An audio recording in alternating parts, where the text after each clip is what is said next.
Episode 51। विनय मेघवाल ने सिर हिलाया। सोचा नहीं था कि तुमने भी फेनतियान पर्वत श्रृंखला में कुछ अजीब होने का अनुमान लगा लिया। मैं और चेतन भाई पिछले कुछ दिनों से इस फेनतियान पर्वत श्रृंखला के बाहर निगरानी कर रहे हैं। इस पर्वत श्रृंखला का तापमान अचानक इतना बढ़ गया है, ये निश्चित रूप से अजीब है। हम अभी तक अंदर जाने की हिम्मत नहीं कर पाए हैं। तुम ड्रैगन नस्क क्षेत्र 7वें स्तर पर होकर यहाँ जांच करने आए हो, तुम्हारी हिम्मत तो सचमुच बहुत है। रेयांश चौंक गया।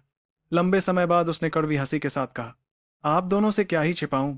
मैं फेनतियान पर्वत श्रृंखला में आया था, लेकिन मुझे यहाँ कोई असामान्यता नहीं पता थी। दरअसल मैं मैंगलिंगजी खोजने आया हूँ। नहीं जानता कि आप दोनों को पता है कि फेनतियान पर्वत श्रृंखला में मैंगलिंगजी है या नहीं। जब दोनों ने सुना कि रेयांश को फेनतियान पर्वत श्रृंखला के बदलाव के बारे में नहीं पता और उन्होंने खुद ही यह जानकारी रेयांश को दे दी, तो वे थोड़े उदास हो गए। लेकिन जब उन्होंने सोचा कि रेयांश केवल ड्रैगन नस्क क्षेत्र 7वें स्तर का है, तो भले ही फेनतियान पर्वत श्रृंखला में कोई खजाना हो, रेयांश उसे नहीं ले पाएगा। ये सोचकर उन्हें थोड़ा आराम मिला। ये दोनों स्पष्ट रूप से फेनतियान पर्वत श्रृंखला में खजाना खोजने आए हैं। मुंह बाहरी व्यक्ति को यहाँ देखकर स्वाभाविक रूप से मुझसे सतर्क हैं और मुझे मारना चाहते हैं। रेयांश का उद्देश्य मैंगलिंगजी ढूंढना था, इसलिए वो परेशानी नहीं चाहता था। उसने तुरंत अपना उद्देश्य बता दिया। मैंगलिंगजी के 3 शब्द सुनकर विनय मेघवाल ने सिर हिलाया।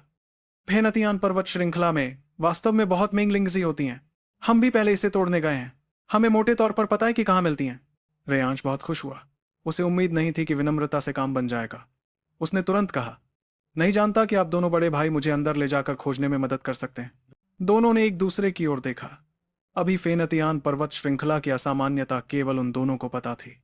रेयांश यहां दिखा तो पहले वे उसे मारना चाहते थे ताकि कोई दुर्घटना ना हो, लेकिन जब उन्होंने देखा कि रेयांश इतना युवा है तो उन्हें लगा कि उसकी मजबूत पृष्ठभूमि होगी, इसलिए उन्होंने पहले हमला नहीं किया।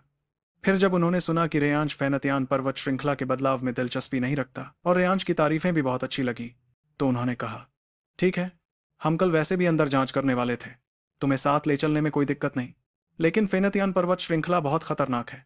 अगर मैंगलिंगजी मिल जाए तो तुम जल्दी वापस चले जाना, यहां अपनी जान मत गंवाना। इस आधी चेतावनी वाली बात को सुनकर रेयांश ने ऐसा दिखाया जैसे उसने इसका मतलब नहीं समझा। वह बहुत आभारी होकर बोला, धन्यवाद दोनों बड़े भाई। अगर मुझे मैंगलिंगजी मिल गई तो मैं जरूर आप दोनों को अच्छी तरह धन्यवाद दूंगा। ये दोनों क्या सोच रहे हैं ये उसे अच्छी तरह पता था। 16 साल की उम्र में वो भी काफी चालाक हो गया था। आप दोनों बड़े भाई सूर्यकांत जिले से हैं, क्या आप मुझे जोशी परिवार के बारे में बता सकते हैं? रेयांश ने अचानक ये पूछा। विनय मेघवाल ने देखा कि अभी सुबह होने में लंबा समय है, बीच में खाली समय था, तो उसने कहा, क्या तुम भी जोशी परिवार में शामिल होना चाहते हो? तुम्हारी उम्र और शक्ति को देखते हुए कुछ साल बाद ड्रैगन नस्क क्षेत्र 9वें स्तर तक पहुंच सकते हो। आप दोनों बड़े भाई सूर्यकांत जिले से हैं, क्या आप मुझे जोशी परिवार के बारे में बता सकते हैं? रेयांश ने अचानक ये पूछा। विनय मेघवाल ने देखा कि अभी सुबह होने में लंबा समय है, बीच में खाली समय था, तो उसने कहा, क्या तुम भी जोशी परिवार में शामिल होना चाहते हो? तुम्हारी उम्र और शक्ति को देखते हुए कुछ साल बाद ड्रैगन नस्क क्षेत्र 9वें स्तर तक पहुंच सकते हो। आप दोनों बड़े भाई जोशी परिवार में जाना चाहते हैं? चेतन झांसी ने सिर हिलाया, लेकिन एक आह भरी। जोशी परिवार में शामिल होने के लिए एक परीक्षा पास करनी होती है, और इस परीक्षा की एक शर्त यह है कि उम्र 30 से ज्यादा नहीं होनी चाहिए, लेकिन शक्ति ड्रैगन नस्क क्षेत्र 9वें स्तर या उससे ऊपर होनी चाहिए। हम दोनों 30 के करीब हैं, यह हमारा आखिरी मौका है। अगर हम ड्रैगन नस्क क्षेत्र 9वें स्तर तक नहीं पहुंचे तो हमें जोशी परिवार में शामिल होने का अधिकार नहीं मिलेगा। रेयांश मन ही मन चौंक गया। कुलई नगर में ड्रैगन नस्क क्षेत्र 9वें स्तर के योद्धा सुपर एक्सपर्ट माने जाते थे, लेकिन जोशी परिवार में प्रवेश के लिए भी ड्रैगन नस्क क्षेत्र 9वें स्तर की जरूरत थी, और उम्र भी 30 से कम होनी चाहिए। इसमें अंतर वाकई बहुत बड़ा था। चेतन झांसी ने रेयांश को चौंका हुआ देखकर कहा, शायद तुम अभी सूर्यकांत जिले नहीं गए हो। तुम कल्पना नहीं कर सकते कि सूर्यकांत जिला कितना बड़ा है। ये एक छोटे देश जैसा है। शहर के केंद्र को मुख्य भाग माने तो 500 मील के दायरे में सूर्यकांत जिले का शहरी क्षेत्र है। शहर के पूर्व से पश्चिम तक लगभग 1000 मील की दूरी है। सूर्यकांत जिले में 2 बड़े शहर हैं, और ये दोनों शहर सूर्यकांत जिले के 5वें हिस्से जितने बड़े हैं। उनमें से एक जोशी परिवार का जोशी नगर है। जोशी परिवार में पंजीकृत कुल सदस्यों की संख्या 20,000 से अधिक है, और हर कोई ड्रैगन नस्क क्षेत्र 9वें स्तर या उससे ऊपर का है। उन्हें आंतरिक कुल और बाहरी कुल में विभाजित किया गया है। हम जैसे लोग जोशी परिवार की परीक्षा पास करके केवल बाहरी कुल का सदस्य बन सकते हैं, जबकि जोशी परिवार के असली शक्तिशाली योद्धा सभी आंतरिक कुल के हैं, जो हजारों सालों से अपने खून की विरासत को आगे बढ़ा रहे हैं। दरअसल वो आंतरिक कुल ही असली जोशी परिवार है, और हम जोशी नगर में शामिल होकर केवल एक अंगरक्षक की भूमिका निभाते हैं। लेकिन अंगरक्षक होना भी बहुत सम्मान की बात है। जोशी परिवार की बात करते हुए दोनों के चेहरे पर बहुत लालसा दिख रही थी, और रेयांश भी गहराई से चौंक गया था। 20,000 लोग, हर कोई ड्रैगन नस्ल क्षेत्र 9वें स्तर या उससे ऊपर। सोचा नहीं था कि जोशी परिवार इतना बड़ा है। सूर्यकांत जिला तो केवल कांगड़ा राज्य का एक जिला शहर है, फिर भी इतना बड़ा है। तो पिता और साक्षी ने जो 1000 राज्य क्षेत्र और ड्रैगन सैक्रिफिशियल कॉन्टिनेंट के बारे में बताया था, वो कितना बड़ा होगा इस विशाल दुनिया ने अचानक रेयांश के दिल में असहायता का भाव जगा दिया। अचानक उसे याद आया कि अनिरुद्ध भी इसी जोशी परिवार में है। पता नहीं अनिरुद्ध जोशी परिवार का आंतरिक कुल सदस्य है या बाहरी कुल का। अनिरुद्ध की प्रतिभा को देखते हुए वह आंतरिक कुल का सदस्य होना चाहिए। इस समय चेतन झांसी ने धीमी आवाज में कहा, केवल जोशी परिवार का बाहरी कुल सदस्य बनने से ही मेरे परिवार को जोशी परिवार का संरक्षण मिलेगा।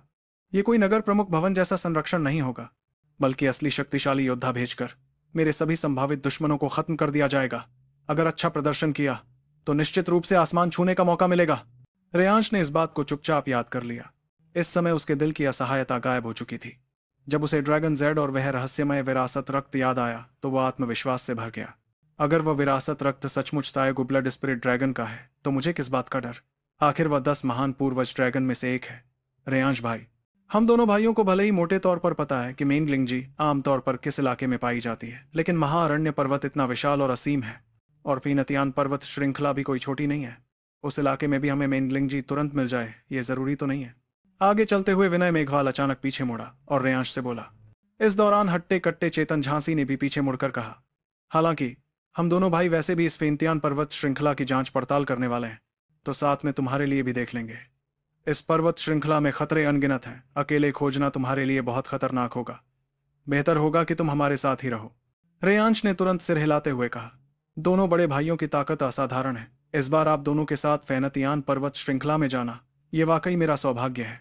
दरअसल वो दोनों क्या सोच रहे थे यह रेयांश अच्छी तरह समझ रहा था। वे रेयांश को मारना नहीं चाहते थे, लेकिन अगर रेयांश अकेले खोजने निकलता तो फेनतियान पर्वत श्रृंखला में कुछ भी मिल सकता था। हो सकता था कि किस्मत से उसे कोई खजाना मिल जाता। इसलिए वे रेयांश को अपने पास ही रखना चाहते थे, ताकि जल्दी से मेनग्लिंगजी ढूंढकर रेयांश को टरका दिया जाए। रेयांश, ये दोनों तुम्हारे साथ कितने अच्छे लग रहे हैं। साक्षी को इन सब बातों की समझ नहीं आई और वो कुछ उत्साहित होकर बोली। आखिर रेयांश उसके लिए ही आत्मा पोषण की दवा खोज रहा था। मूर्ख लड़की, तुझे कुछ भी नहीं पता। रेयांश ने मन ही मन उसे एक गाली दी और फिर दोनों के पीछे पीछे उस काले कोयले जैसी दिखने वाली फेनतियान पर्वत श्रृंखला की ओर बढ़ने लगा। फेनतियान पर्वत श्रृंखला की चट्टानें और जमीन पूरी तरह से काले रंग की थी, मजबूत और सख्त मानो लोहे के टुकड़े हों, और मेनग्लिंगजी ऐसी जगह से उग सकती थी। यह सोचकर रेयांश के मन में काफी हैरानी थी। दूर से ही फेनतियान पर्वत श्रृंखला के पास पहुंचते हुए रेयांश को महसूस हुआ कि यहाँ का तापमान वाकई बहुत ज्यादा था। जब उसने पर्वत श्रृंखला पर कदम रखा तो उसे लगा कि यहाँ तो कुलई नगर की गर्मियों से भी कई गुना ज्यादा गर्मी थी। अगर कोई आम इंसान यहाँ आता तो वो ज्यादा देर तक जिंदा नहीं रह सकता था। हमारी याददाश्त के मुताबिक मेनग्लिंगजी को उस दिशा में होना चाहिए। चलो पहले उधर की तरफ चलते हैं। तीनों लोग सावधानी से फेनतियान पर्वत श्रृंखला में आगे बढ़ते गए। चेतन झांसी और विनय मेघवाल भले ही मेनग्लिंगजी खोजने की बात कर रहे थे, लेकिन उनका ज्यादा ध्यान फेनतियान पर्वत श्रृंखला की असामान्य स्थितियों की जांच में था। इस समय विनय मेघवाल ने कुछ काली मिट्टी उठाकर अपनी नाक के पास रखी और सूंघते हुए भौहें सिकोड़कर कहा, इस मिट्टी में जलने की गंध है। फेनतियान पर्वत श्रृंखला भले ही आसमान जलाने का दावा करती है, लेकिन यहाँ तो आग ही नहीं है, तो ये जली हुई गंध आखिर कहां से आ रही है। चेतन झांसी ने उसकी बात सुनकर हैरानी जताई। हालांकि दोनों कुछ समझ नहीं पाए और आगे बढ़ते रहे। उनके लिए तो पहले रेयांश जैसे बोझ से छुटकारा पाना ज्यादा जरूरी था। रेयांश भी चाहता था कि वे जल्दी से उसे छुट्टी दे दें। आखिर मेनग्लिंगजी मिलने के बाद उसे जल्दी से कुलई नगर लौटना था। करीब आधा दिन बीत गया।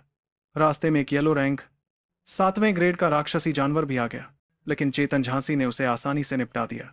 उन्हें लड़ते देखकर रेयांश को लगा कि वाकई बड़ी जगहों से आने वाले लोगों की नींव भी बहुत मजबूत होती है।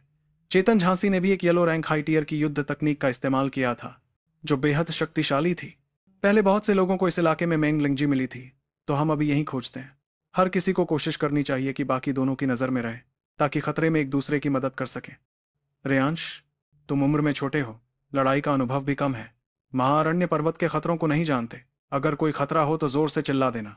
विनय मेघवाल ने फिर से रेयांश को समझाया और तीनों ने उस इलाके में खोजना शुरू किया। हालांकि साफ दिख रहा था कि वे दोनों असल में फेनतियान पर्वत श्रृंखला की जांच में ज्यादा रुचि रखते थे। मेनग्लिंगजी उसका अपना काम था। रेयांश को उनसे कोई उम्मीद भी नहीं थी। जल्दी करो, मुझे तो बहुत सारी मेनग्लिंगजी चाहिए। साक्षी लगातार जल्दी करने को कह रही थी।